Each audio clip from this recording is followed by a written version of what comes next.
As he slowly opened his eyes, a flood of memories from his past washed over him, a stark contrast to his current disoriented state. He found himself sprawled on the rooftop, his head throbbing with pain, and an unsettling, putrid stench filling the air. He wondered aloud where he was and how he had ended up on the roof.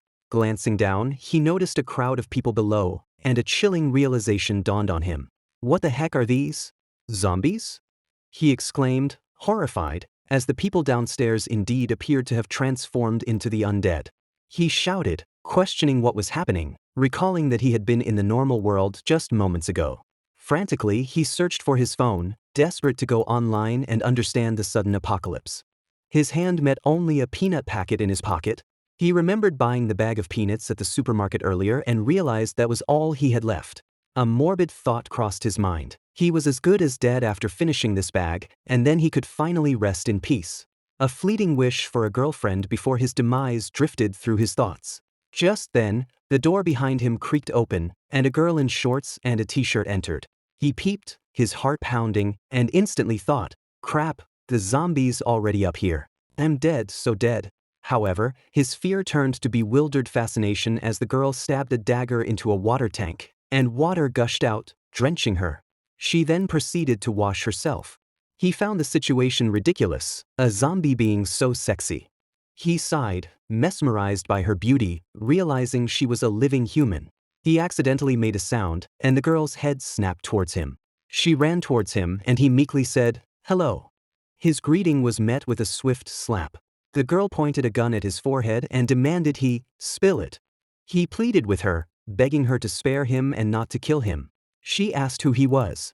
He mumbled his name, his eyes inadvertently drawn to her thighs, thinking to himself that this angle was so good. Suddenly, from behind the zipper of his pants, a voice, that of his sentient chicken, declared that enemies were attacking outside. The chickens seemed dismayed, stating there was no way they were retreating, given the powerful opponents they were facing, and immediately initiated combat preparation. The girl, her face contorted in anger, suddenly lunged forward, striking Shuyong with something. She declared her intent to kill him. He pleaded with her to put it back.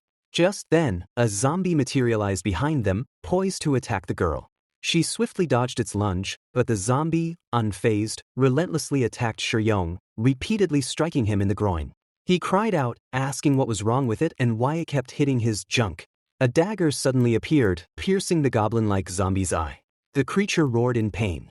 It was the girl, who then became the target of the goblin's enraged attacks. She thought that the military zombie's skull was too thick for bullets to penetrate, but now that she had injured its eyes, it could only swing blindly. She observed that the space on the rooftop was tight, with few places to hide, and if they continued fighting, they might attract more zombies. She noted the zombie's enormous upper body and injured leg, which explained its snail-like pace. She then pulled another saw from her wrist just as the zombie prepared to attack her. Shuyong shouted, "Watch out!" She dodged the attack, slicing off one of the zombie's arms. As the zombie attempted to turn, she swiftly beheaded it. She remarked that this batch of zombie cores looked pretty good. Shuyong was terrified.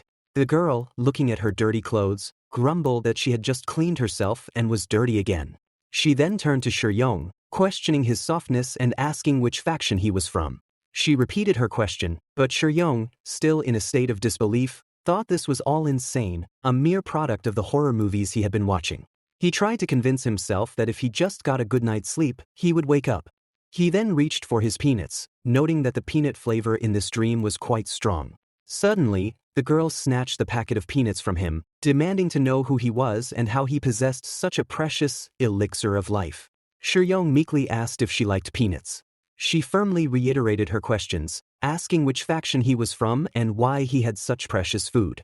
She then pressed the waist saw against his neck, leaving a scar. He realized it was real. He pleaded with her, begging her to spare him. He introduced himself as Shuyong, just an ordinary handsome guy, explaining that peanuts were his go-to snack that he always carried with him, and he had gotten them at the Damatsi supermarket. Just then an attack broke out, and the girl was shot in the leg. Shuyong asked if she was okay, stating she had been shot. She thought she didn't know why the mutated zombies were after her, but it felt like someone was behind it all. On another building, a sniper scoffed, stating that this chick had skills and advising his companion to just leave the zombies to her and let her take care of them. The other boy with the sniper praised his boss, calling him a genius for scoring the zombie core without breaking a sweat. However, he expressed concern that she had only been hit in the leg, wondering what if she came after them with her skills. The sniper reassured him not to worry, as the first shot he fired had a corpse toxin bullet, and it wouldn't take long to drain her life away. Shuyong saw the girl's leg, now swelling ridiculously. The girl confirmed it was poisoned with corpse toxin, stating that despite her military record and experience with the zombie virus, this new type of virus from corpse toxin was much more severe. She believed there was no way she was getting out of this alive.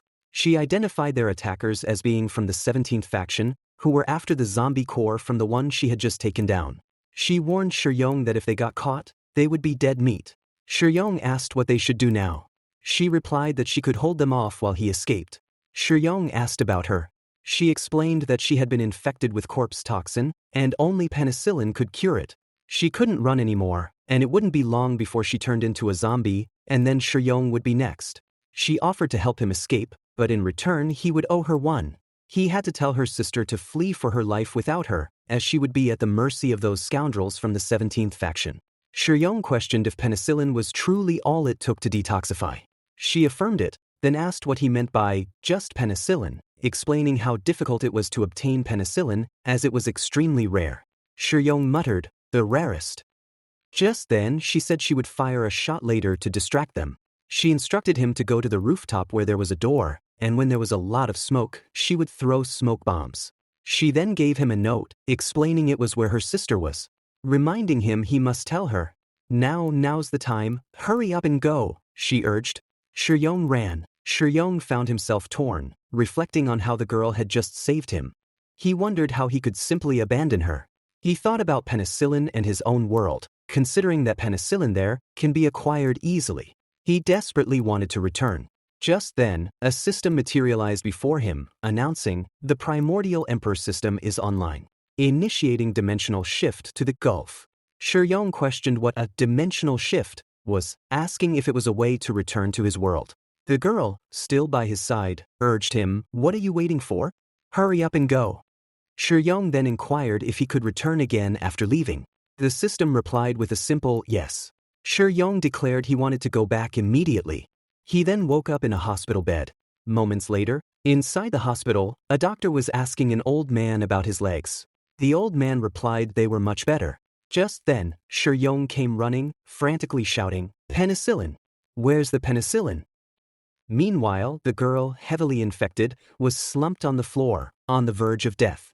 She thought of Shuyong, silently urging, "That pretty boy, you must tell my sister."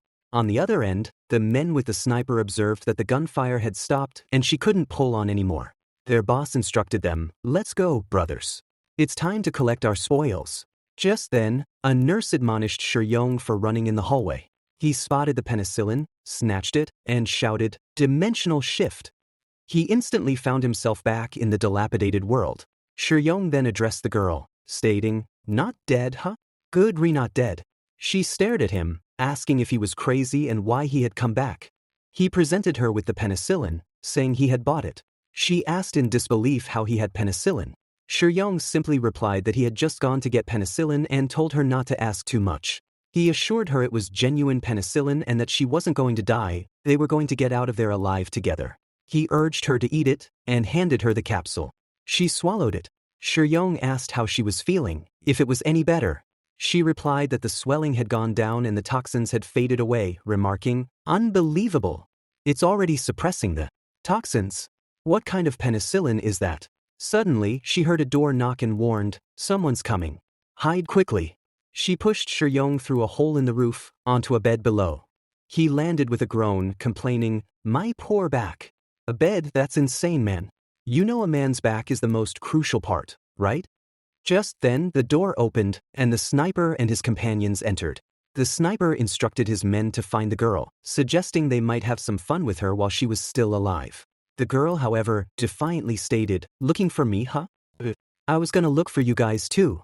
Didn't expect you to come to me." The gang members stared in disbelief, questioning how she was still alive, and then turned and ran for their lives. Shuyong, on the floor below, thought that he didn't need to worry about her anymore. Just then he noticed a diary. He scoffed, wondering, what's this crap, a diary for adults? Seriously, who keeps a diary? He picked it up and opened it, commenting on its bizarre content, concluding that the person who wrote it was clearly not normal. The diary entry for July 21st, 208, a sunny day, described a perfect day with a curly lady across the house doing her laundry as usual, providing his daily fix of the duty, her figure simply nice. On July 22nd, a new manager took a seat nearby. He guessed she was super into fitness, and her boot was simply irresistible, making him consider moving on from the curly lady. Lately, there had been rumors about an R virus outbreak in the neighboring province, and he hoped it wouldn't spread to their area. He claimed that looking at Manager Bay's boot, he wasn't scared anymore.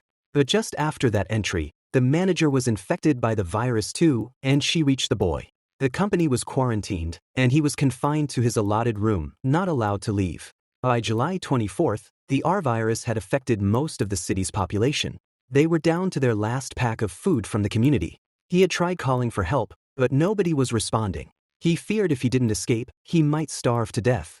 On July 25th, he reached his limit and decided to break the lock and go out. He needed to find some food himself. In the supermarket, the pharmacy, and everywhere else, people were madly smashing each other for supplies, with no one thinking about anyone else. On August 3rd, a rainy day, the TV signal cut off.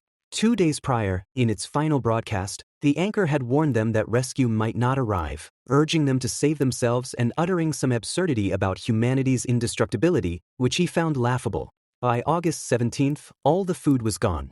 Now, if he left the room, he'd probably get bitten to death by a swarm of infected. He wondered how painful that would be. These days, he had been surviving on tap water alone and wondered how long he could last, lamenting that he really missed Manager Bay's big butt. Just then, he heard a shout. A lady screamed not to come any closer and asked what he wanted to do. He realized it was the lady from across the house, and he thought that yelling like that would draw the infected over. When he saw what was going on, the lady was being stabbed by her own husband. He questioned what the person was doing, and then saw that the husband was eating his own wife. He vomited. August 19th. 4 days without food, and he was starving to death. Almost as he was losing hope, someone knocked on his door and asked for penicillin. The man exchanged a lot of food for his penicillin. He found it surprising that penicillin worked while other antibiotics were useless. He owed his life to the day he grabbed that medicine. On August 21st, he witnessed someone eating a dead zombie from the balcony. He found it hard to fathom how anyone could stomach it and wondered if that thing could really be eaten. It was a zombie core. On August 30th, he got robbed, and all the penicillin he had stashed away in the cabinet was gone. He cursed the damn monsters, acknowledging it was his only hope for survival. On September 1st, he left his prison-like house. Even if the outside world was full of infected, he didn't want to starve like a fool in his own room anymore. While he still had strength, maybe he would get lucky and find some food, or else he might just do what that guy did the other day. He held a knife and declared, "Bring it on. Today, it's either you eat me or I eat you." Shuyong thought, so he never came back. Did he actually die? He put the diary aside for now, concluding that it had given him a rough idea of what was happening in this world. People infected with the virus turned into flesh-eating zombies. Judging from the current food shortages and city paralysis, he estimated that most people had already been infected. There was another important point: penicillin. He had a few, no, many, in his pocket. He realized that in this world, penicillin was more precious than gold, but while many people desperately sought it, he could easily buy it in his world, which meant he had struck gold. Just then, the sniper boy entered the room, exclaiming that Shuyong actually had a box of penicillin and no wonder that girl was still alive. He then took the full bottle of penicillin and declared that if he brought this bottle to his organization, they would surely promote him 3 ranks. He then suggested Shuyong might as well drop dead too. Shuyong quickly said, "Wait, I have more." The girl entered the room and told them not to shoot. The sniper warned her to stay back, otherwise, he would kill Shuyong. She retaliated, threatening to blow his head off in a second if he dared to shoot. She then urged them to let him go, promising to spare her alive. He cautiously listened to the sounds outside and noted that the recent fight had already attracted a large group of zombies. He advised his companions to let Shuyong go, as they still had a chance to escape, stating they would be dead if they waited any longer. She then further stated that this should be far enough and told him to let Shuyong go. He, angry, declared, Yun, you have killed so many of my bros. We are going to pay the price for this. He then punched Shuyong, who landed straight onto her. The boy with a web shooter type of thing added, Yun, learn. Next time we meet, I'll make sure to chop you up into zombie food as an offering to my brothers. On the other hand, Shuyong was quietly sleeping on her breast. She sighed, asking him seriously how long he planned on keeping this up. A vast swarm of zombies crowded the area downstairs.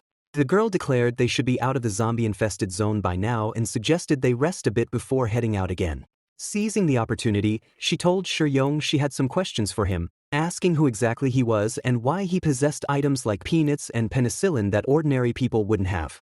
Shuyong thought that while Yun, the girl, might appear formidable in this apocalypse, it was always wise to keep something reserved. He decided that if he told her the truth, anything could happen, so it would be better to find an excuse and bluff his way through for now. He subtly slid a bottle of penicillin towards her and said, "Here." She saw it and, recognizing it as penicillin, exclaimed, "This box is a gift for you. Consider it a payment for saving me just now. If you agree to stay by my side and protect me, there will be plenty of benefits for you. What do you say? Shall we make a deal?" Shuyong asked if she was serious. She nodded, and he told her not to be shy and to just take it, adding that it wasn't just penicillin, he could get her even more desirable things. She questioned what even more desirable things meant. Shuyong then listed an array of delicacies: steamed lamb, steamed beef, power-steamed deer tails, roasted duck, roasted spice chicken, roasted marinated sea duck, soy sauce chicken, beef jerky, ample tripe, dried meat sausages, assorted vegetable platter, everything. She cut him off, saying, "Stop. I won't just agree to protect you for these things. I don't want to protect someone who might be from an enemy faction." Shuyong reassured her not to worry about that, stating he didn't belong to any faction. He suggested she could think of him as a pretty boy living in luxury from some utopian land. She thought that his tender skin indeed made him look like a pampered young master. She acknowledged she owed her survival to the penicillin he gave her and, despite her reluctance, admitted he was slowly becoming her lifesaver. She then agreed to the deal, stating, "So you are Shuyong, right?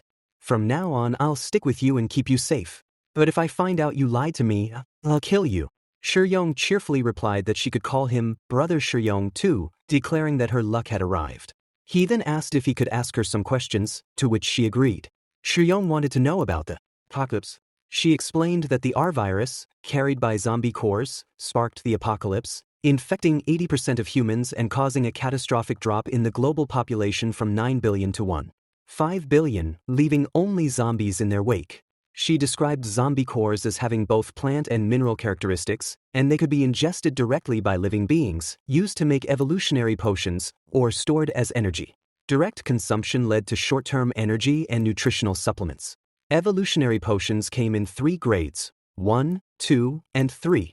When used as an energy source, zombie cores could be utilized individually or arranged in multiples of 1, 3, or 9 to form an energy array that fully unleash their potential. In the apocalypse, zombie cores were still used as common currency to trade different things. She continued, explaining that the newly mutated R virus could quickly adapt and resist modern antibiotics. This meant that high-tech genetic antibiotics were no longer working well, but all penicillin-based antibiotics were still effective. Because of mutations in penicillin and other microbes used to make penicillin, the conditions for producing it had become rarer, hence penicillin was now an extremely valuable drug in today's world. After the world ended, people found a network of groups that were similar to ancient tribes. These groups were connected to larger regional organizations and then linked to even bigger ones. They were currently in Qingzhou, which had 3 small organizations, 17th Earth Construction and Flambeers. The group they encountered earlier belonged to the 17th faction. She described them as violent criminals, committing murder, arson, and looting without any limits. They craved resources and women, enjoyed killing, and even used human flesh as food. They were part of a larger organization based in Yuzu. Shuyong acknowledged that he understood now. She concluded that this area was swarming with zombies, and having Shuyong as a drag meant they couldn't make it back to base today. She suggested they find a place to rest for the night. Shuyong agreed. She then told him to go to sleep as she would keep watch. Shuyong thought that just by looking at her face, it was hard to imagine she was such a formidable survivor. Shuyong then mentally instructed the Empress system to travel back to the 21st century, and the dimensional shift began. But when he woke up, he felt an immense heaviness. A girl in front of him asked if he was awake. He managed to utter a plea for her to get off, to which she playfully responded that he should be gentle. He then recognized her as his landlord, and asked what she was doing there. She explained that he had been knocked out by a crazy guy who had jumped off the building, but the doctors assured her he would be fine. She felt lucky that she had set herself as his emergency contact. Otherwise, no one would have paid his hospital bill. Shuyong asked where she had set that up. She then shifted the conversation, asking if he was hungry and offering to feed him. He responded, "Feed me?" She clarified that she meant she would make him some noodles, teasing him that he was a handful, and that since he didn't have any essentials, she would go downstairs and buy some for him. She asked if he needed anything, and he confirmed. She then told him to write her a list. With landlord gone, Shuyong decided to take a closer look at the primordial emperor system. He observed that merely thinking the words primordial emperor system made the interface appear before him, and it was pretty straightforward. He saw options for dimensional shift, power-up, and storage. He wondered how to activate the power-up function and saw that it needed a charge. Just then his landlord, Luoshi, returned, complaining that she was dead tired. Shuyong offered to take the items from her, but she told him not to move, reminding him he was a patient. Shuyong recognized Luoshi as a rich heiress. He thought that even if he were blind, he could tell she had a thing for him, but he was penniless and couldn't bring her happiness, so he had never responded to her feelings. He then considered that if he had the emperor system, being able to travel between two worlds, he could definitely make a huge profit with money, and perhaps then she and he. Just then, the door of the hospital room opened. Luoshi's uncle, Uncle Zhao, entered. Luoshi asked what he was doing there, reminding him she had told him where she was. Uncle Zhao replied that her father had sent him to take her to Yohuan for dinner. Luoshi refused, stating she was busy. Uncle Zhao insisted she must go, calling it an absolute order from her father. Luoshi again refused, saying, "Oh no, Uncle Zhao, don't push me." Uncle Zhao then told Shuyong to wait for him downstairs first. Shuyong asked what he was up to. Uncle Zhao dismissed the question, telling him to just head down first. Luoshi's uncle then spoke to Shuyong, asking if they hadn't already made everything clear before. He questioned why Shuyong was still clinging on to Luoshi, or if the money he had given him before wasn't enough. He advised Shuyong to be honest if he needed more, and not to return it and pretend to be above it. He then emphasized the difference between Shuyong and Luoshi, stating that her father would never allow them to be together. Shuyong interjected, "But if I become very rich?" The man cut him off, stating he knew that every dog has its day, but from what he had seen of Shuyong so far in his lifetime, he would probably never amount to anything. Just then, in the apocalypse world, the girl, Yun, said, "Hey, wake up." Shuyong woke up. She declared it was daybreak and time for them to set off, estimating it would take them about an hour to reach the base. They were running through an alley, and Shuyong was tired. She then announced they had arrived and threw a stone at the wall, which opened a hidden door. She stated, "This is our way." Shuyong commented that it was really well hidden, and that no one would know there was a space there from the outside. She urged him to hurry, and they reached her sister. Yun exclaimed, "Ru, look, I have brought back the penicillin." Her sister, too, was infected with a virus. Yun instructed her sister to take the medicine, assuring her she would get better soon. Shuyong asked if the girl was her sister and what had happened to her. Yun explained that a zombie had scratched her sister. She herself had gone out yesterday to hunt mutant zombies, hoping to use their zombie cores to create penicillin, but she ended up getting ambushed by people from Faction 17 instead. Her sister, concerned, asked if Yun was hurt from the ambush. Yun reassured her she was fine and mentioned she had a friend with her, the one who had provided the penicillin, without whom she wouldn't have made it back yesterday. Her sister expressed deep gratitude to Shuyong, stating he had saved their lives. Shuyong dismissed their thanks, thinking that for two girls to survive in such an environment was already a miracle. Yun then prepared some food for Shuyong and offered it to him. He expressed his relief, saying he had been running around all day and was starving. However, after taking the first bite, he immediately vomited. Yun asked if it was that bad, remarking that it wasn't so bad when she ate it. Shuyong questioned if they usually ate this. She asked why he was praying and if it was truly that bad. He denied it, saying he just felt sorry for them. He then told them to stop eating that trash and to wait a moment. Yun questioned why he wouldn't eat it, explaining she had gone through so much trouble to collect it from the sewers. Yong then took something out of his pocket and suggested they go with this one, opening the package. He placed a small food item into Yun's mouth. She flinched for a second but was then utterly amazed by the taste. She exclaimed, "This rich, milky aroma, this refreshing sweetness." Yong asked if she was okay, wondering why she wasn't moving, and confirmed he had fed her a white rabbit creamy candy, right? She responded with an enthusiastic, "Yummy." She then asked if he had more, opening her mouth and reaching for his hand. As he got near her, she grabbed his entire fingers along with the candy. Yong exclaimed that his hand was still in there, but she didn't stop, taking every bite off his fingers. She declared, "That's delicious. Can I have another one?"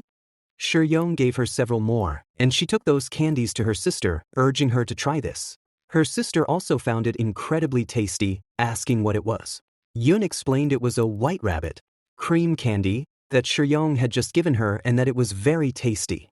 Her sister expressed profound gratitude for being alive. Yun told her to eat slowly as there was still a lot left. Yong, visibly moved and saddened by their hardship, then took out various food items from the 21st century for them, saying, "Here, take it all. All the food is for you guys." Yun recognized one item as a snack she had seen in a book. She asked if all of this was for them.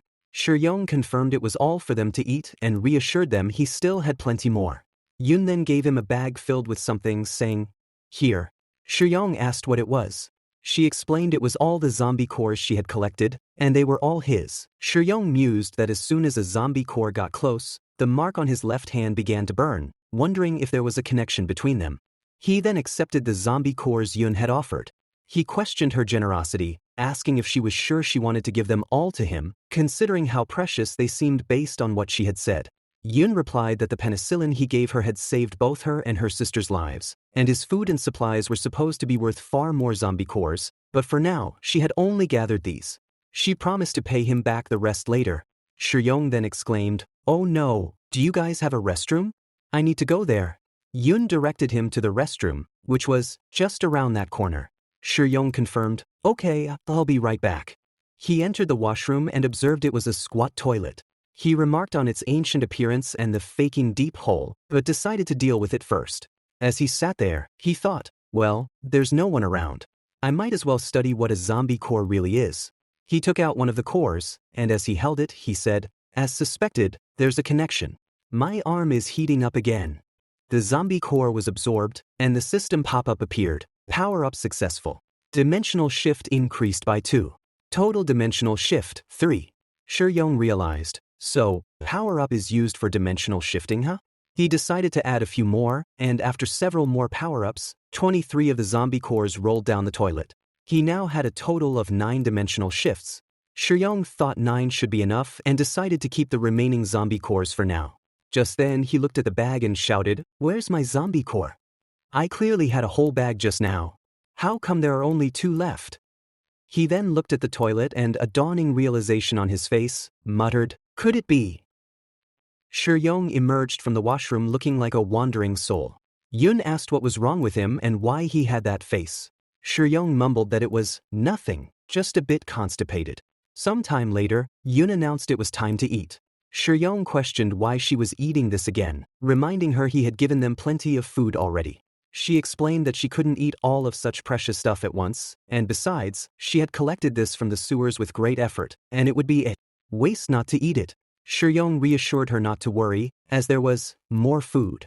She seemed confused, recalling that he had given all the food to them.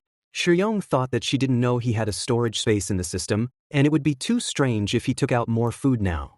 He realized the food he currently had wasn't enough for the 3 of them for a few days and that he needed to go back and get more. Yun then revealed that she was a merchant and that every few days, someone came to deliver goods to her, and there was food there. Yong was surprised, asking why she hadn't told him before. She admitted that she hadn't fully trusted him yet. Yong then stated he had to go out tomorrow to get some goods and would bring back more food. He further reiterated that he was off to pick up the goods. Yun told him to wait and handed him a small handgun. Yong commented on how small the gun was. She explained that it wasn't about the size of the gun, but its power, calling it a deadly assassin's weapon. She insisted he better take it with him, just in case. She then asked if he was going alone and if he needed her to come with him. He declined, assuring her he would be fine and to wait for him to get back. He then closed the door. Just then her sister, Rua, woke up and called out to Yun. Yun asked Rua if she could walk now. Rua confirmed, stating that the medicine Shuyong had given her truly worked well. Yun expressed her delight and then instructed Rua to secretly follow Shuyong and see where he went. Rua asked why. Yun explained that Shuyong's appearance and actions were out of place there. It seemed he wasn't familiar with the rules around the earth, and the merchant and entity he claimed were probably just made-up excuses. Although he had been very generous to them, she concluded it was too early to trust him. Shuyong felt he had put enough distance between them, confident that Rua shouldn't be following him anymore. He activated the dimensional shift and returned to the hospital. Upon waking, he immediately thought he should get out of there. He couldn't afford to keep racking up hospital bills, especially since he was penniless. He exited the hospital and saw a car. He reflected on his situation, admitting he hadn't found a job for months and his savings were almost gone. He had once believed he would get rich, but it seemed he was still a broke loser. Nevertheless, he resolved to start by collecting some supplies that were hard to come by in the apocalypse. He acknowledged that food and medicine were more precious than gold in that world, but he had no channels to sell them. He knew that if he approached Faction 17, those vicious brutes would undoubtedly rob him of his goods and then kill him. Just then, Shuyong proceeded to buy a large amount of food, asking the cashier for the bill. He thought that Yun was incredibly skilled, but she was outgunned, meaning she could only protect him from the zombies at best. The cashier scanned all the food items and informed him that his total was 1054 yuan. Shuyong paid for all the goods.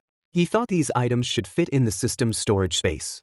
He decided to pack some extra clothes as well, calculating that since each dimensional shift used half a zombie core power, he should minimize the shifts. He found it infuriating that he had to be so frugal, silently cursing the damp toilet. Shuyong was very tired. The scene shifted back to the girl, Rua, in the zombie apocalypse. She was looking around and remarked how strange it was that Shuyong had disappeared in a blink of an eye. She questioned if her tracking skill was really that bad. She then decided that this location offered a great view and she would just stay there, convinced he wouldn't show up. Just then, Shuyong returned with a lot of packages. He muttered to himself that they should just carry everything back so no one would be suspicious.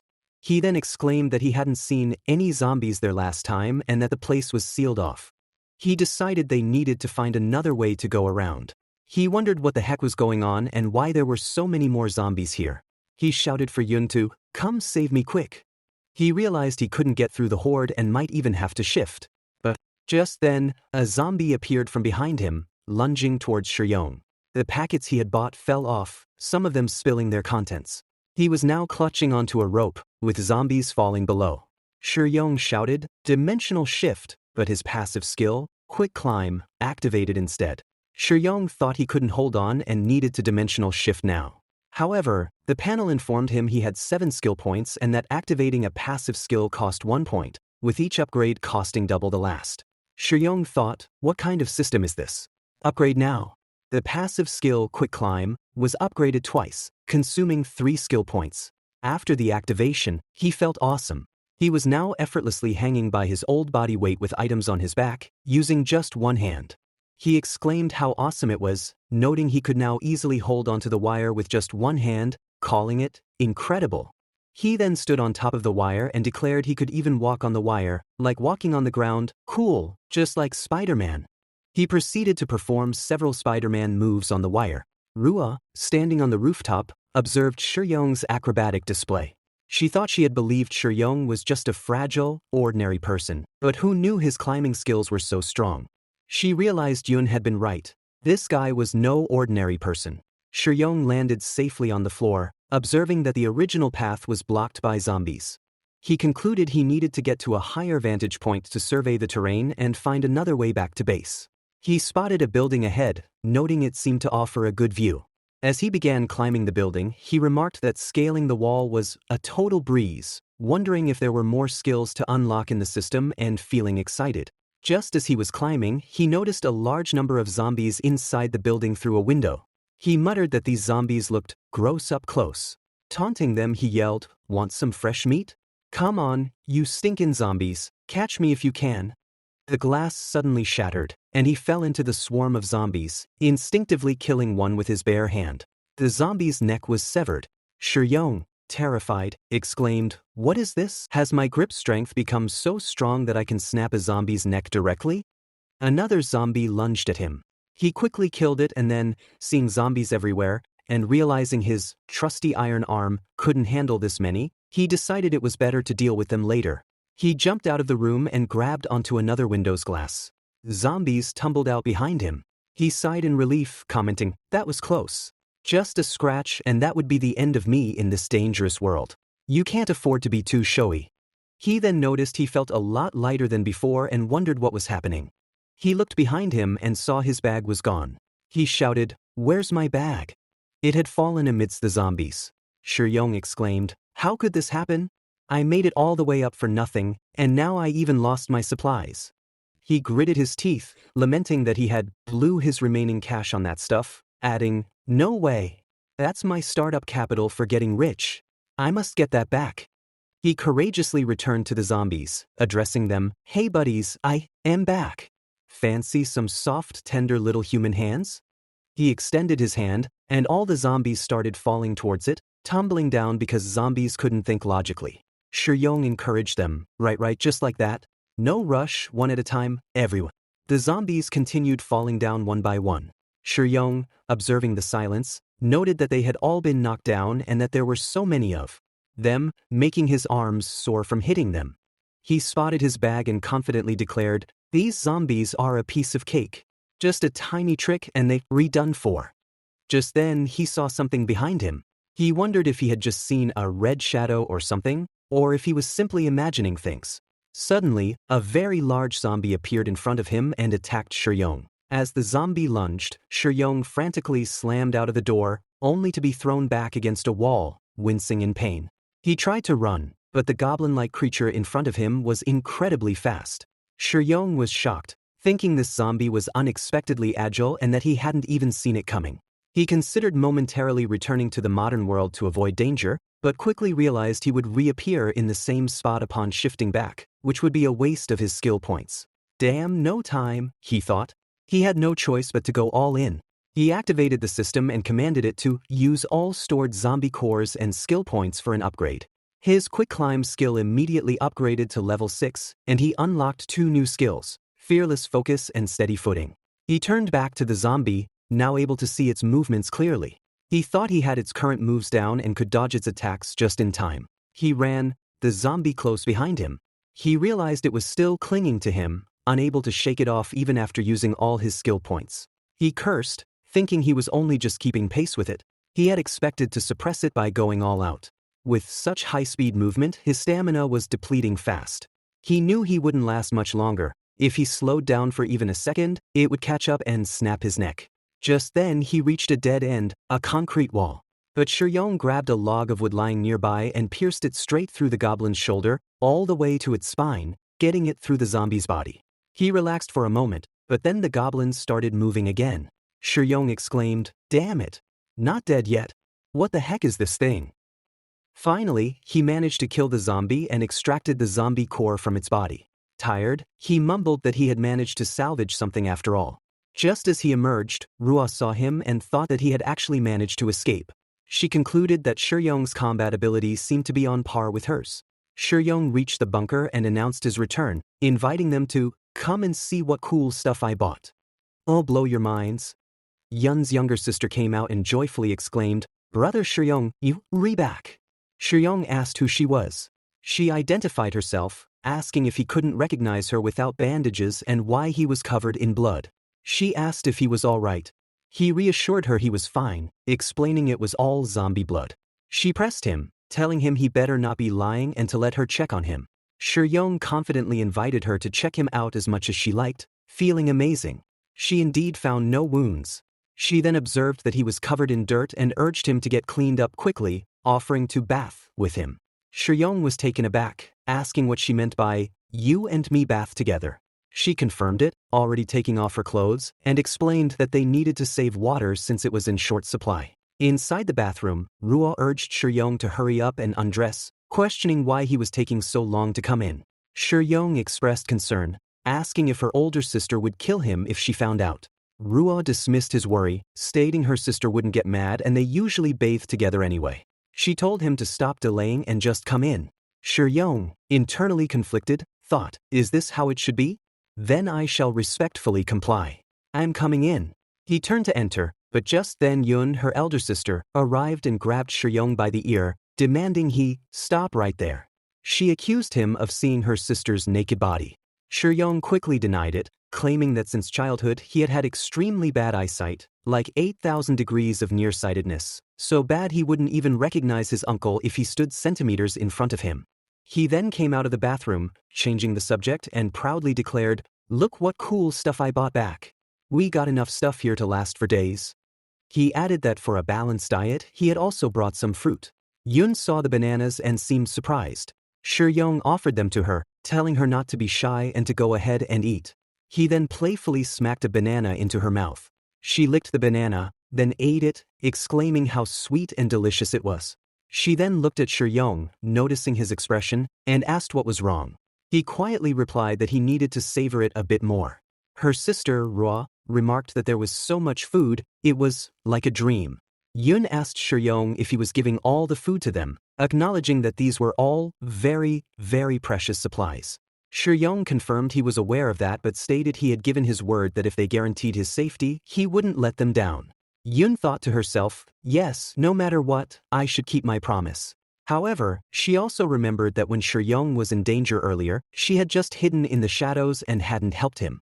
Shuyong then confessed that his savings could only afford this much supplies one more time, indicating he needed to figure out a way to make money fast.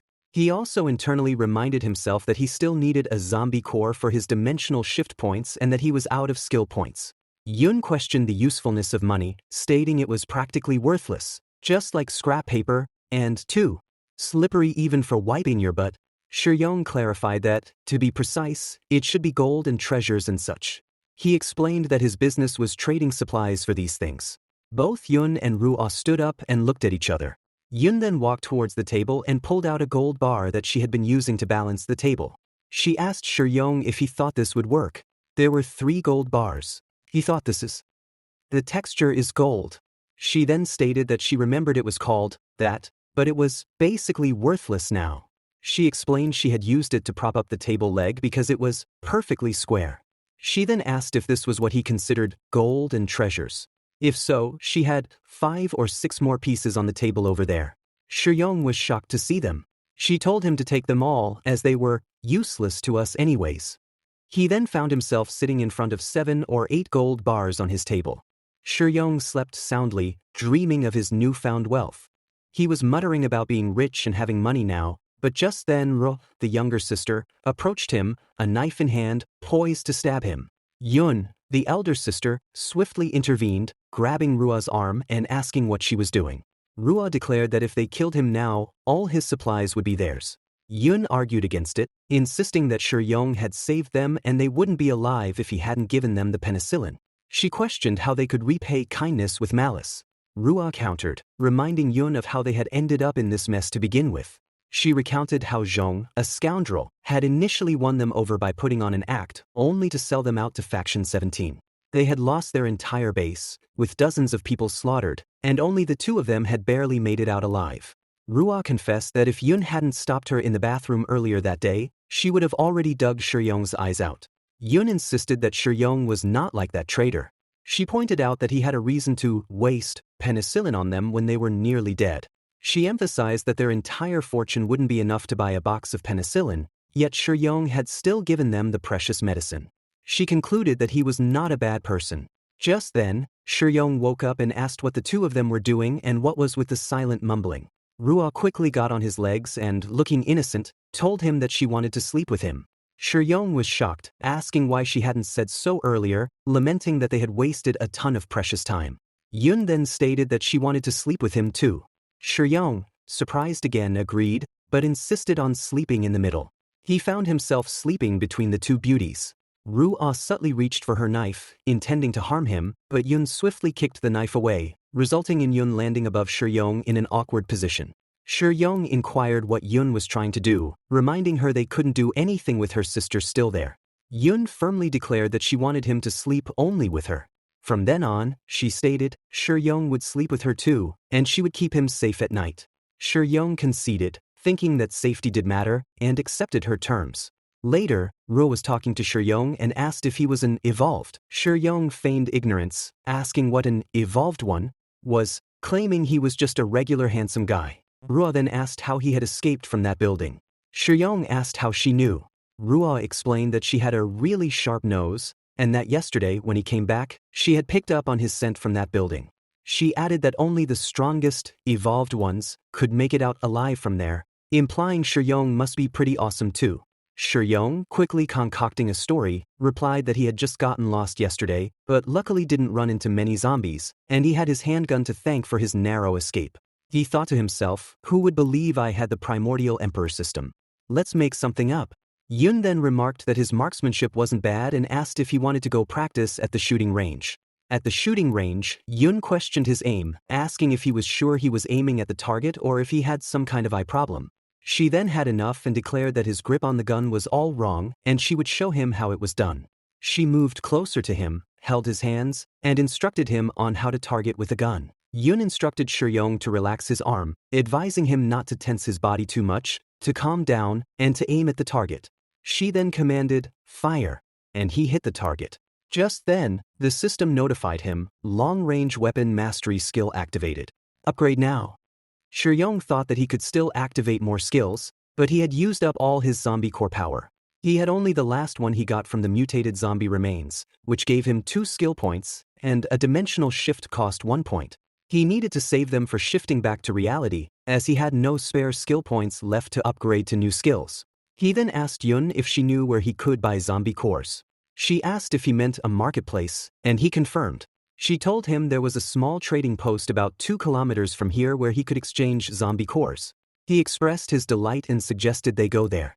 They journeyed to the marketplace, where an old guard, sitting with a gun pointed at them, simply said, "Come in." Yun casually greeted Old Garlic, teasing him for being too jumpy and still worried about zombies here. The old man retorted that he was scared of humans, not zombies. He then asked what they wanted to trade. Shuyong inquired if he had any zombie cores. The old man asked what his offer was. Shuyong placed several food packages of spaghetti on the table. The old man exclaimed, "Holy smokes! This is some good stuff. Early 21st century fresh meat cans. These things are really rare these days." Shuyong then stopped him, stating, "Wait up. First, the zombie cores." The old man remarked that Shuyong might look silly, but he was pretty sharp. Shuyong reminded him that he had just said it himself. "It's people, not zombies, that are scary. I need to be cautious." The old man agreed and said he would get the stuff out. He presented Shuyong with the zombie cores, stating, "Here, these are all the zombie cores I have, a total of 11. Market price-wise, a single mutated meat can get you 2 zombie cores. Your goods are high quality, so elsewhere, you get 4 zombie cores for a can of fresh meat. You can trade 3 cans per zombie core, but we only got 11, so I am 1 short on you. I'll make up the missing zombie core later. How does that sound?" Shuyong declined the offer for him to make up the missing core and added that he was going to throw in another can for him, but he had a request. The old man asked what it was.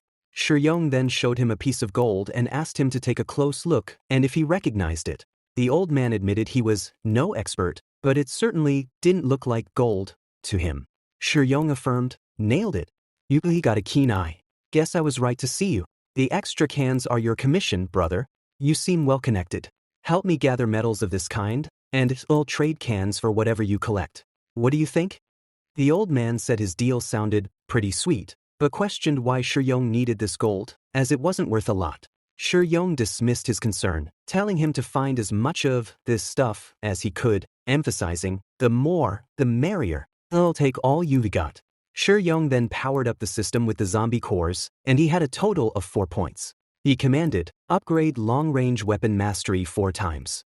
He then loaded the gun and shot at the target, hitting all of them. He declared he had finally become a more like shooter. Shuyong then announced he had just activated a new effect called Doom Bullet, remarking it sounded pretty bad. He immediately wanted to try shooting one, but the system informed him that the Doom Bullet could only be used for free once a day. Shuyong complained about the system's stinginess and asked how to use the Doom Bullet then. The system instructed him to simply shout, "Doom Bullet, fire," and launch it. Shuyong found this ridiculous, asking if the system was kidding him and if it thought he was some kind of superhero, needing to shout out his moves, calling it too embarrassing. The system retorted by asking if all humans didn't like to yell out their moves before making them, claiming it was according to your customs.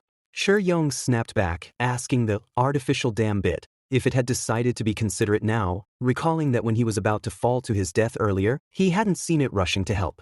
He then looked around, gathered his confidence, took out the gun, and shouted, "Doom bullet, fire." He fired the bullet. Both girls behind him watched in awe as the bullet hit the building across. Shuyong remarked, "How come there is no reaction when it hits the building across? Isn't this just a regular bullet?" He concluded he needed to do more research on this bullet. The girls quickly turned around, going about their regular tasks. Yun, the elder sister, suggested they just leave things there and clear out a room for Shuyong. Just then, Shuyong asked if she could actually carry all that stuff and offered to help her with it. The elder sister scoffed, stating, "What? It's not heavy at all. This weight is nothing for us evolvers." Shuyong was intrigued, repeating, "Evolvers? This is incredible." She confirmed, stating that ordinary survivors couldn't compare to them, but very few people managed to evolve successfully. Shuyong then asked if there were any requirements to become an evolver and if he had a chance to become one. She asked if he wanted to become an evolver and explained there were 3 ways to do so. The first way was to get infected with the R virus. As long as one survived without turning into a zombie and successfully developed their talent, they had a chance to become an evolver. However, this method was more common in the early stages of the R virus outbreak and was hardly heard of later on. The second method was directly consuming a zombie core. After swallowing it, as long as one didn't bust from it, there was less than a 10% chance of becoming an evolver. The third method was to take an evolution potion. These came in 3 levels, 1, 2, and 3, and she had heard that major organizations even had better evolution potions. Shuyong's eyes lit up. He asked where they could get these potions, declaring he was willing to trade whatever it took. Yun offered to take him to the Earth Construction Alliance's stronghold, explaining they were different from Camp Number 17. They were an organization that only looked at benefits, so he should be able to trade resources for an evolution potion there. Shuyong exclaimed, "Great! Let's set off tomorrow."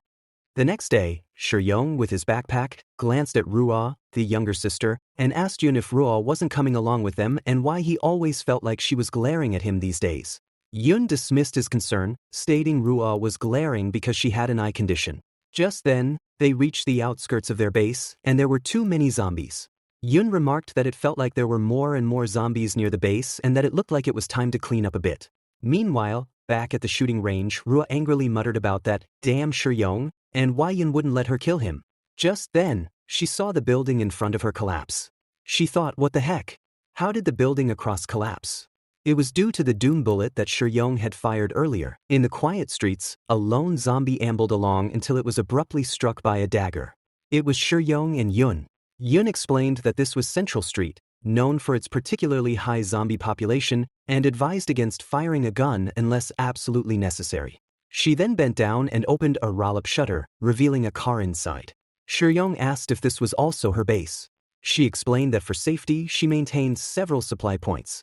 She added that it would be best to drive to the Earth Construction Alliance from here, noting it was only a 2.5-hour drive on the highway.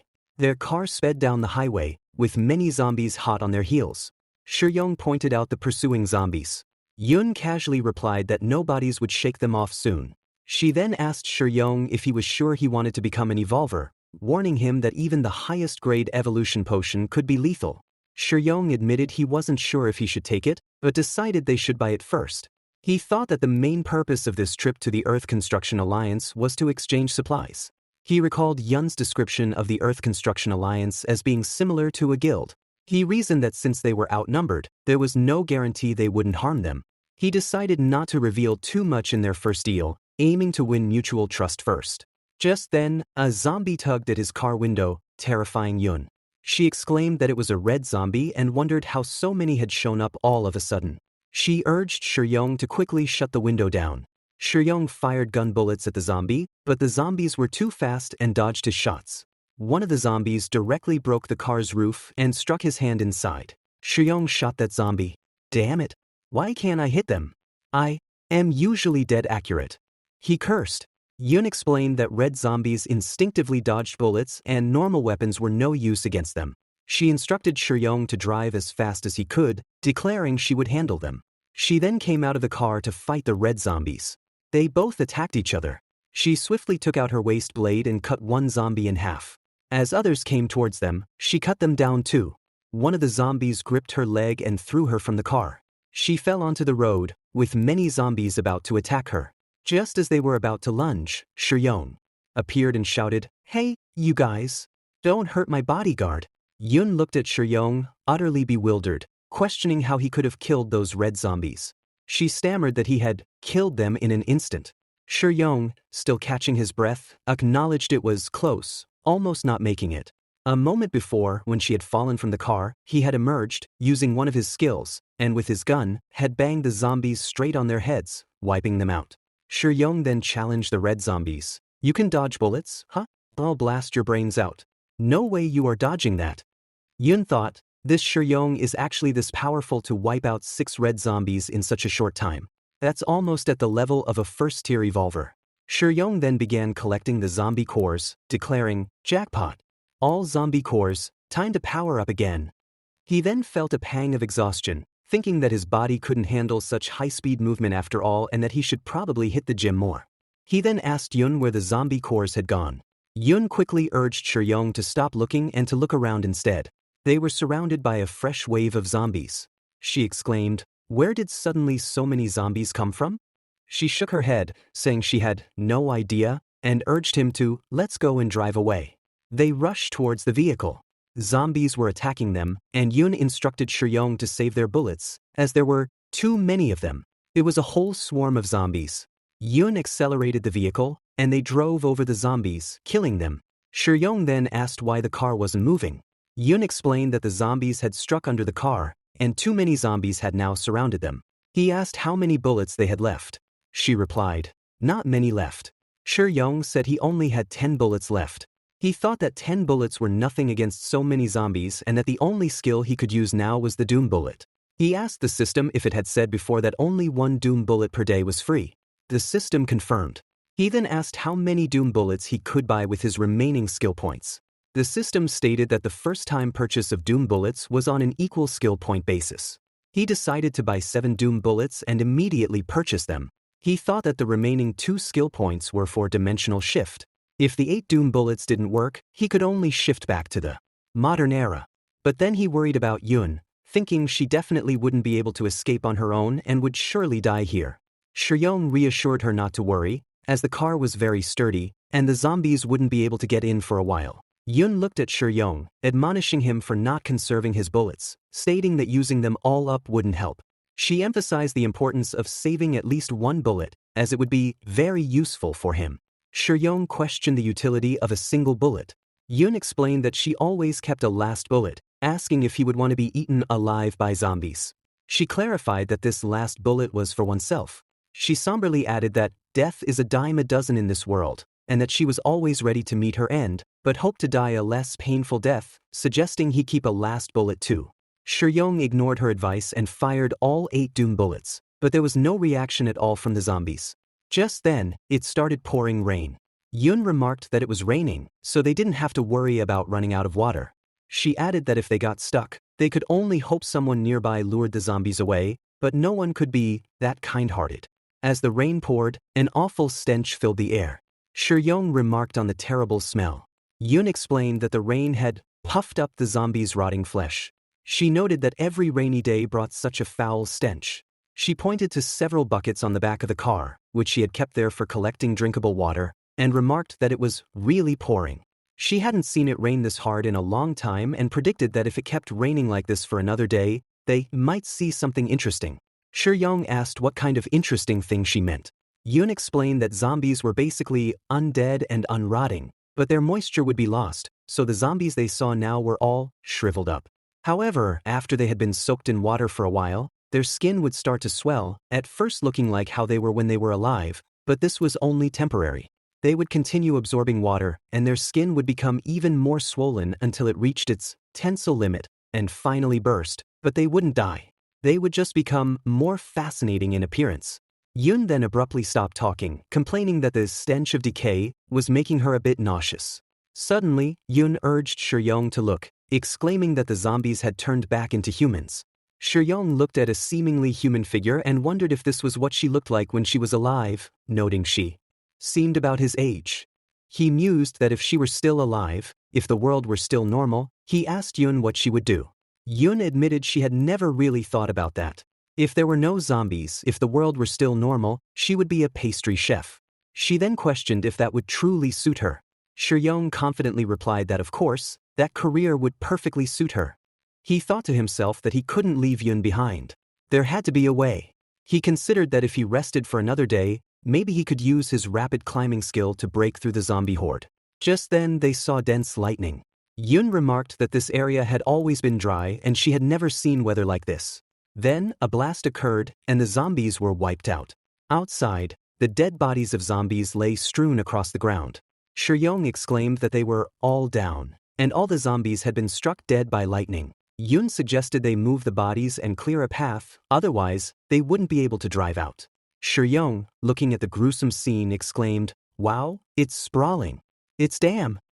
He then sighed in relief, "We survived. Yeah, we made it." The car then approached a shelter. A soldier guard on top of the wall announced a car was coming and reported it to the gatekeeper. Just then, the gatekeeper was resting with two girls in his bed. Someone arrived and urged, "Gatekeeper, sir, wake up. There's a car at the city gate." He woke up with a groan, asking if it wasn't too early for anyone to arrive, and instructed someone to go down and ask. A guard approached the car and demanded, "Hey everyone in the car, get out. Never seen you before. Where are you from? Are you here seeking refuge?" Shuyong quickly clarified, "No, we are traders. Here to exchange goods." The gatekeeper, now present, instructed them to bring the stuff over for him to check if they wanted to trade goods. One of the soldiers brought a food item and handed it to Brother Luo, the gatekeeper, stating, "Brother Luo, these are the goods he wants to trade." Yun saw the soldier open the package and protested, "Hey, we haven't traded the goods yet. Why did you open it already?" Shuyong quickly intervened, assuring the gatekeeper it was fine and that it was just right for you to try out the quality of the product. "Just try it out and I'll see." The gatekeeper, smelling the enticing aroma, said, "You know what's good." He took a bite, savoring it. Others around him asked, "Brother Luo, how's the taste?" He kept eating. Yun also remarked that it should do it, as he had finished the whole can. The gatekeeper lamented that it was gone before I even got a taste, not even getting to savor the flavor.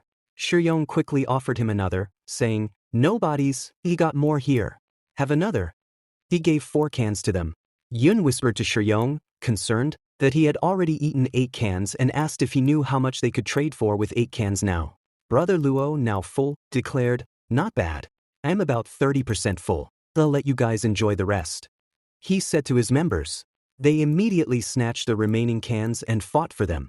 He then commented that those cans tasted pretty good and promised to report to the Lord for Shuyong. He instructed someone to escort the 2 guests to the waiting area.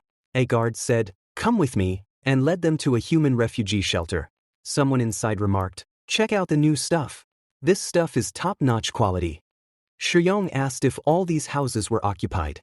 The guard confirmed they were, explaining they were refugees sheltered by the city lord, without whom they would have been zombie food 8 years ago. Just then, a man appeared in front of them, beating another person and shouting, "You dare to steal medicine. I'll beat you to death." The person being beaten was a girl, who pleaded, "Stop hitting me. Spare my life. I won't steal again." Shuyong approached the man who was beating the girl, pleading for mercy and asking why he resorted to violence. The man angrily told him to get out of the way, explaining that the girl dared to steal medicine from the warehouse. He emphasized that medicines are rarer and more precious than food, and their unauthorized use was punishable by death. He stated they only dared to use them with the explicit command of the city lord, but this girl had stolen medicines several times. "Luckily, I caught her this time," he declared, demanding, "Now, where is the medicine girl? Hand it over." The guard then told Shuyong and Yun that they, outsiders, need not worry about this matter, as they had their own justice system to punish thieves, instructing them to please keep following me. The man who had been beating the girl then addressed her, "You little girl, come with me. Go to the justice office. Let's see how the head of justice decides to deal with you." The guard informed Shuyong that the city lord was busy today and wouldn't be able to meet with them, so the upstairs was for resting, and he would take them to meet the city lord tomorrow.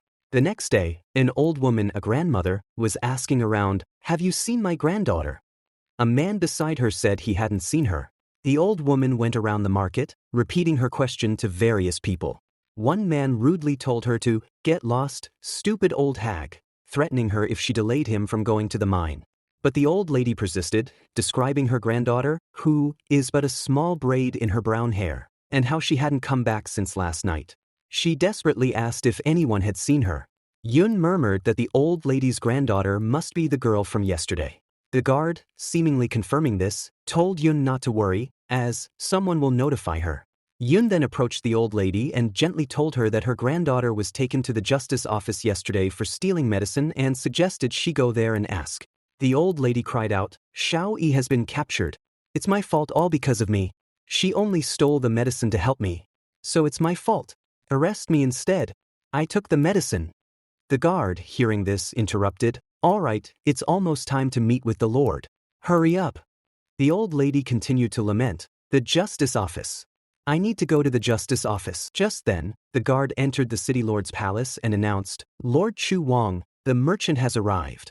The city lord, a portly man surrounded by two girls, instructed, "Let him in." Yun looked at him and asked, "So, you are Chu Wang?" Shuyong confirmed it was him. The city lord stated that his trading rule was only to exchange goods with people he knew. However, the guard interjected, reminding the city lord that the canned meat Shuyong had brought was really tasty, asking if that was true. Shuyong affirmed, "Indeed. It can make everyone who has tried it love it. Lord, you should have a try too." He gestured to the guard to bring some of the packets towards the city lord and said, "Lord, please enjoy." The city lord opened the canned packet, ate it in one gulp, then grabbed all of them at once and devoured them. He exclaimed, "This is so delicious. This is 1,000,000 times better than the beast meat I usually eat. How many more of these cans do you have? I want them all. I'll trade anything for them." Shuyong expressed his delight, saying, "Fantastic. Lord, you really know your stuff." The city lord then asked what goods Shuyong would like to trade for. Shuyong stated he wanted to trade for zombie cores, an evolution potion, and some gold. The city lord was confused by the mention of gold. Just then, the guard explained what the gold was. The city lord then chuckled, "And here I was wondering what it was. Turns out it's that thing. We can trade. We got plenty of gold." The city lord instructed the guards to take the merchant down to tally the supplies and give him the items he wished to trade. A guard affirmed the order. Just then Shuang interjected, telling the city lord that he had another request. The city lord inquired about the nature of this request. Shuang explained that a girl had stolen medicine from the warehouse the previous day and had subsequently been arrested by the justice office. He offered to compensate them with triple the amount of the stolen medicine supplies, expressing his hope that they would release her. The city lord questioned whether this was true, and the guard confirmed that it was, adding that the thief had already been locked up by Chief Justice Kichi. The city lord then stated that since Shuang was offering triple compensation, they would not suffer any loss. He further informed Shuang that after the raid, his guards would escort him to the justice office to secure the girl's release. Shuang expressed his gratitude to the city lord. The trade then proceeded, and the guard provided Shuang with the supplies: 10 kilograms of gold, 100 zombie corpses, and 2 evolution portions. Shuang mentally noted that with 100 zombie corpses, he could upgrade numerous skills. He acknowledged that the quantity was correct, but, more importantly, he needed to find a day to return to the modern world and sell the gold. He had no idea how much he would sell it for, but he was certain he would make a fortune this time. The guard advised Shuang to hold on to the release order from the city lord, stating that it would suffice to take him to the justice office. Shuang replied that it was acceptable but inquired about Xiao, wondering if she was not supposed to wait for him at the main gate. Just then, Shuang observed many people gathered in one place. He questioned why there were so many people at the justice office entrance. The guard sternly commanded everyone to scram and get out of his way, questioning their presence and what they were doing crowding there. He remarked that it seemed the mine was not providing them with enough work, and he would propose to the city hall the following day to double their workload. Everyone scattered. Just then, another person arrived and told the guard to let them be, explaining that he was the one who had called them there. He stated that it was for the people to witness the consequences of stealing from the city. He then addressed the assembled crowd, telling them to get a good look, and reminded them that they survived in the post-apocalyptic world only because the city lord allowed it, emphasizing that everything in the city belonged to the city lord. Girl was hanging, dead. The person continued, stating that unauthorized actions were akin to defying those in authority, and defying authority was a capital offense. A grandmother was crying. Shuang crumpled the paper in his hand and exclaimed that it was some kind of joke. He muttered about the bastard, questioning what he thought a human life was worth, asserting that the girl had only stolen the medicine to treat her family. The man then addressed Shuang, remarking that he had not seen him before and surmising that he must be the merchant who had come to trade. He then seized Shuang's hand and twisted it, and Shuang's bone cracked.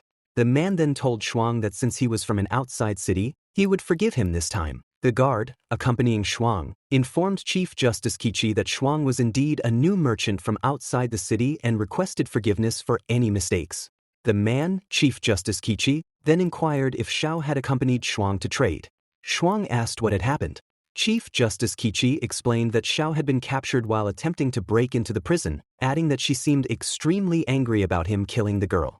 He expressed uncertainty about whether to release her or execute her directly. The guard urged Chief Justice Qiqi to calm down, emphasizing that the city lord was very fond of these two and that killing them would mean the city lord would never again taste their delicious flesh. He suggested simply keeping them alive. Just then, Shuang powered up his system with all the zombie codes he possessed and asked how many times he could upgrade with his current skill points. The system replied that he could upgrade 3 levels. Shuang immediately confirmed the upgrade.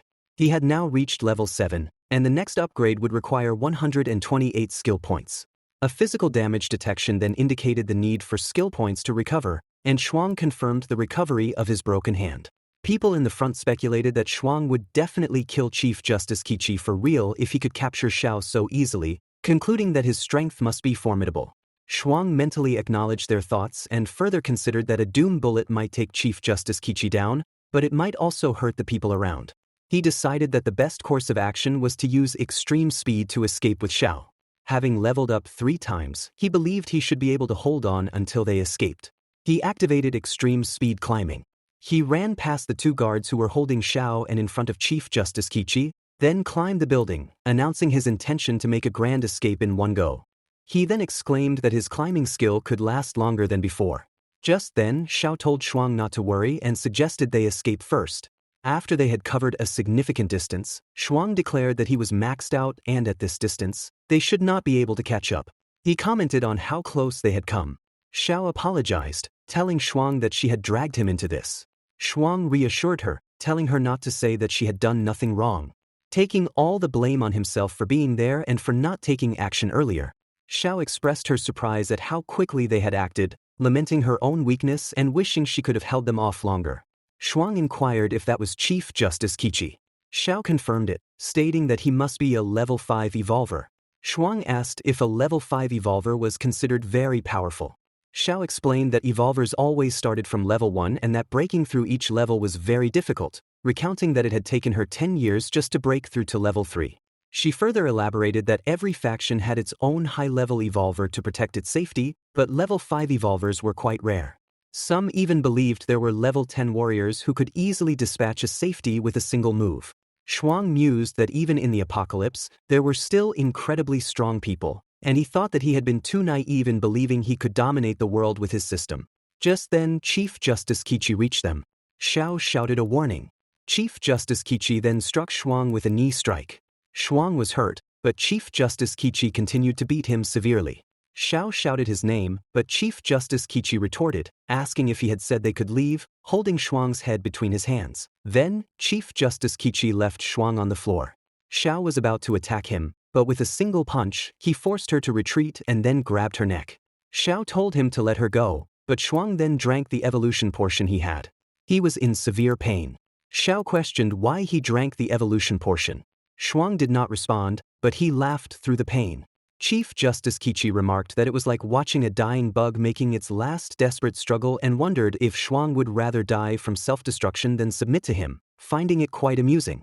Xiao was enraged. Shuang's eyes turned red, and he experienced a flashback to his past. In the memory, someone asked Shuang why he always had to fight, reminding him that the teachers kept telling him to get along with his classmates. Shuang retorted that he did not want to, and if they bullied him, he would hit back. The teacher then slapped him. Later at home, his father reprimanded him for continuing to fight at school, asking if he dismissed his words as empty, and complaining that Shuang was embarrassing him by saying he was born but never raised properly. In another memory, Shuang's manager told him to stop coming to work from the following day. Shuang asked why, inquiring what he had done wrong.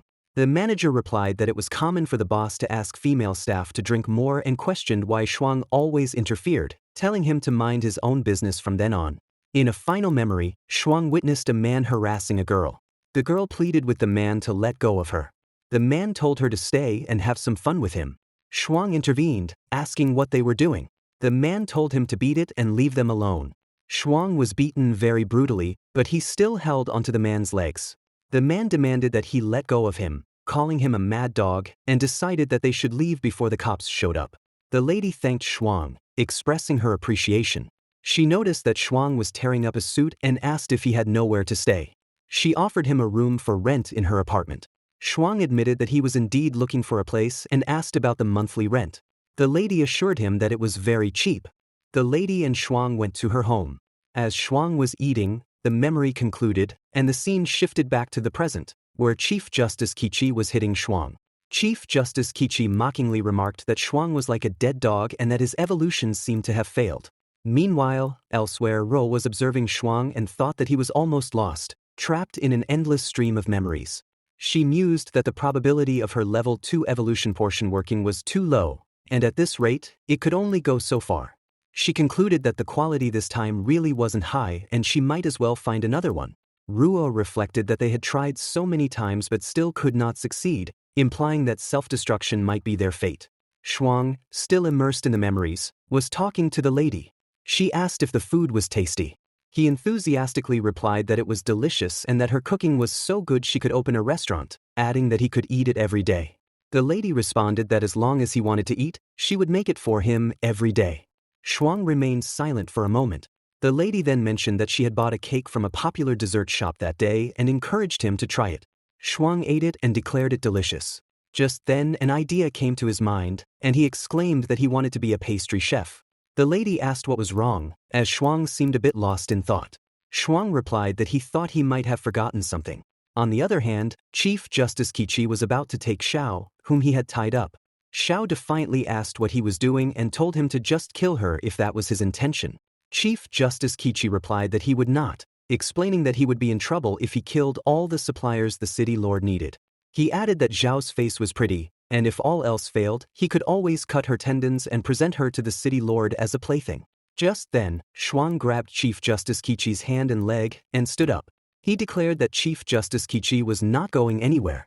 Shuang clutched Chief Justice Qiqi's jacket and punched him in the face. Shuang then began to beat Chief Justice Qiqi so brutally that the ground shattered. Chief Justice Qiqi's face was covered in blood. Xiao exclaimed that Shuang had successfully evolved and expressed surprise, having thought he was already dead. Shuang replied that he was not that easy to kill. Just then, Chief Justice pierced his hand straight through Shuang's chest. Xiao was shocked by what happened. Shuang, however, calmly stated, "Well done, the evolution was a success." It was Chief Justice Qiqi who uttered these last words, confirming the success of Shuang's evolution even as he was being killed. Chief Justice Qiqi, despite being impaled, declared that even if Shuang had successfully evolved, he was merely a level 1 evolver and questioned if Shuang truly believed that was sufficient to defeat him. Shuang clenched his teeth, and a surge of energy emanated from his body.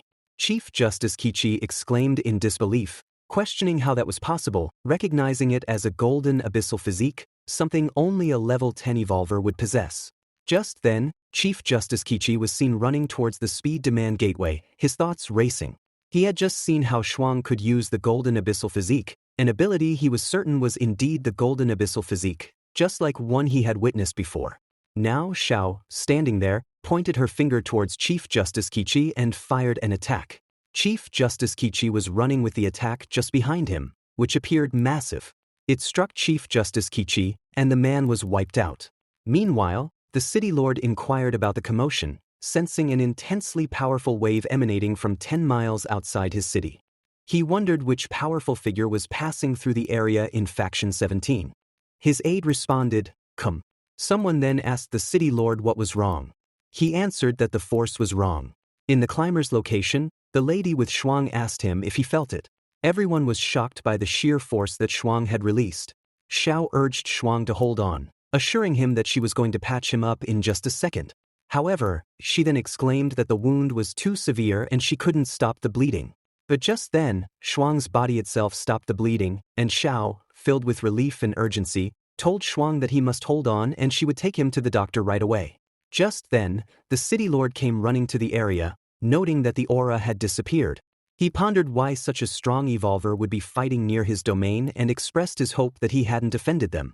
He reasoned that as a straightforward businessman, it was unlikely he would have provoked any high-level evolvers. About 4 then, at a different location, a gate was violently impacted.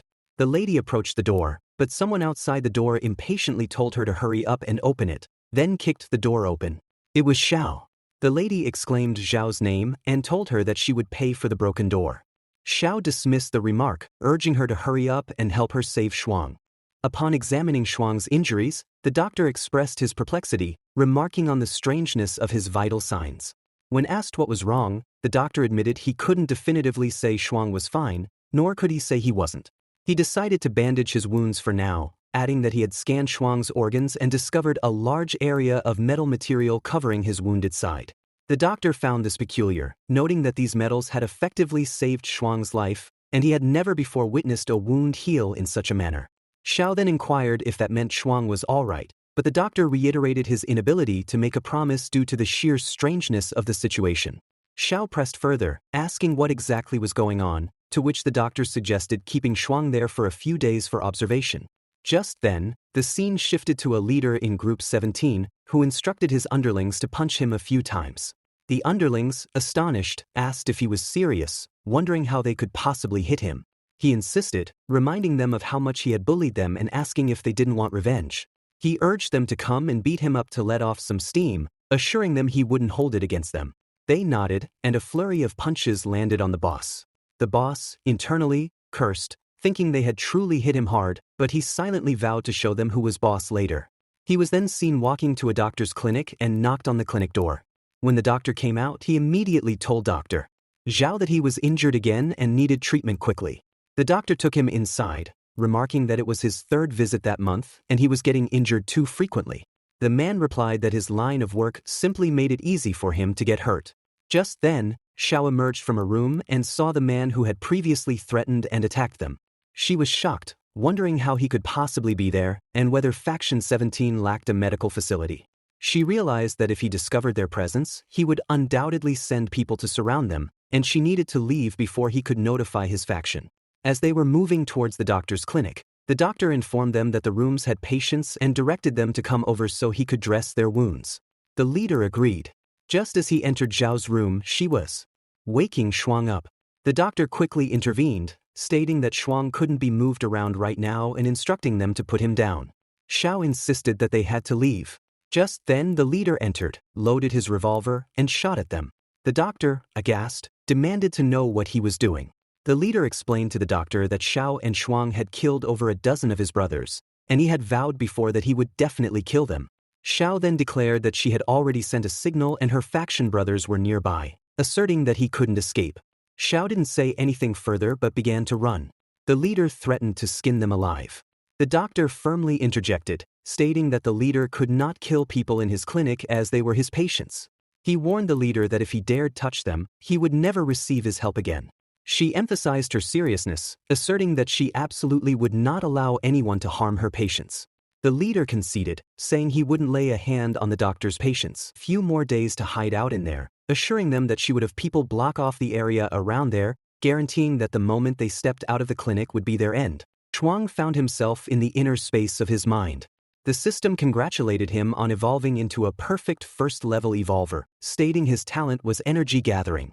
Shuang expressed disbelief that he was not dead. The system explained that he had used up 3 years of his lifespan to defeat a 5th-level evolver with energy gathering. Shuang was astonished, questioning what, 3 years of life?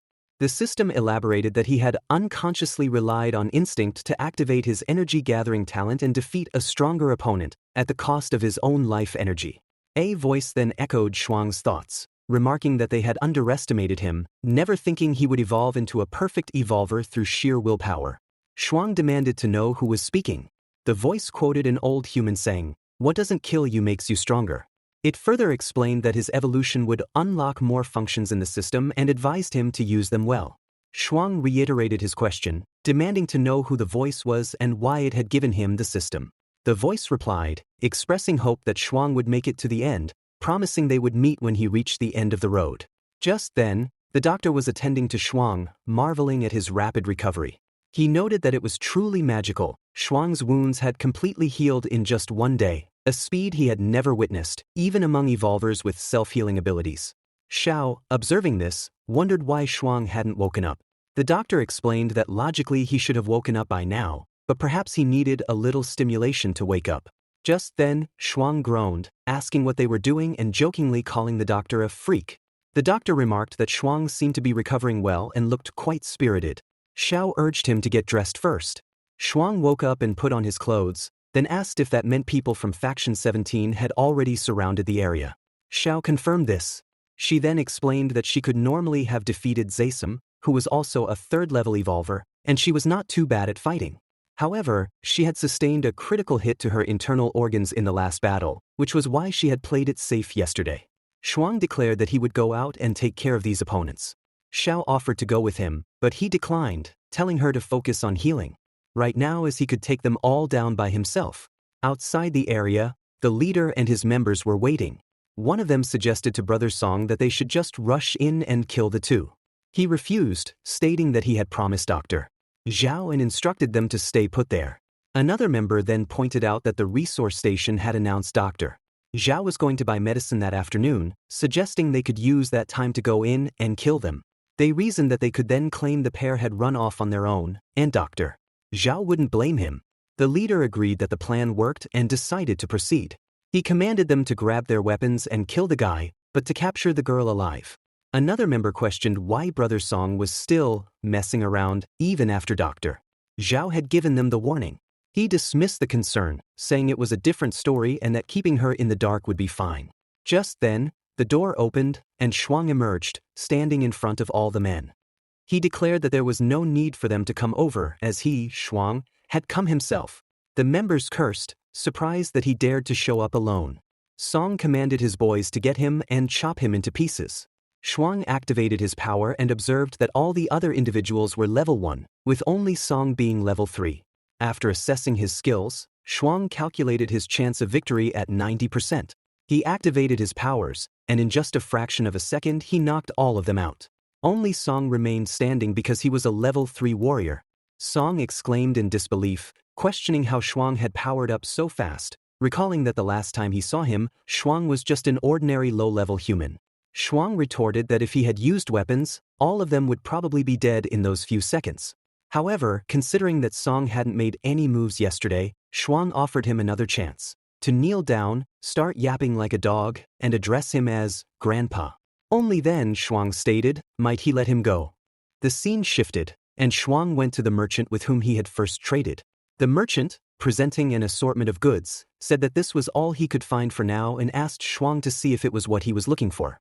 Shuang gave the merchant food and affirmed that it was exactly the gold he desired, offering Qian in exchange.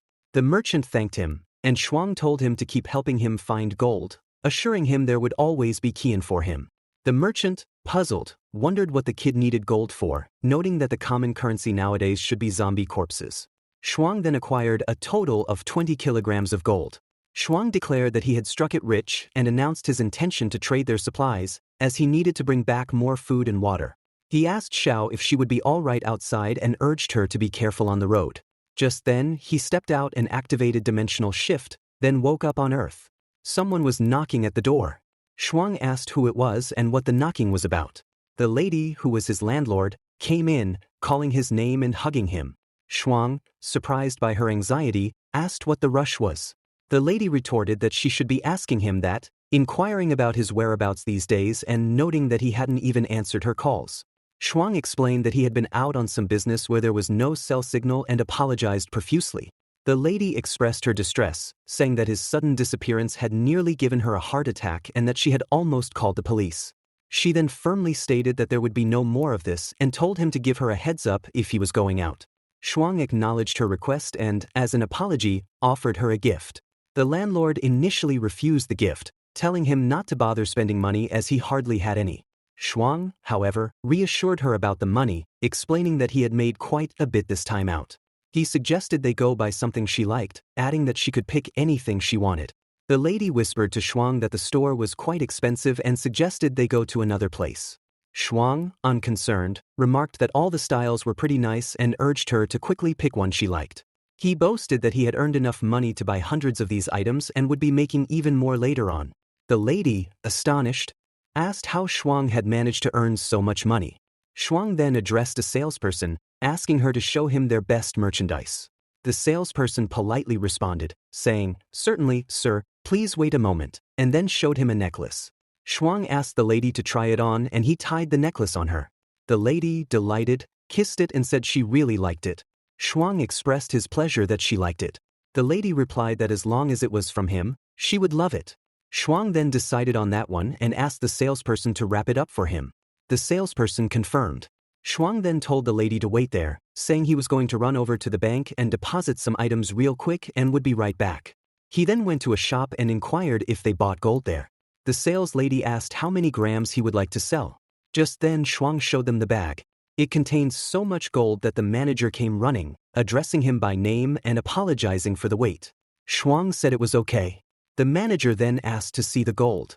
Shuang replied that it was in the bag and told him to take a look himself. When the manager opened the bag, he was visibly shocked by the gold's shine. Shuang prompted him to test the purity and inquire about the total cash equivalent for the total kilograms. The manager simply told him to sign there, and he would be all set. The lady inquired of the manager how much money they had paid for those 20 kilograms of gold. The manager revealed that the 20 kilograms of gold, all exceeding 99.6% purity, amounted to a total of 6 million in cash.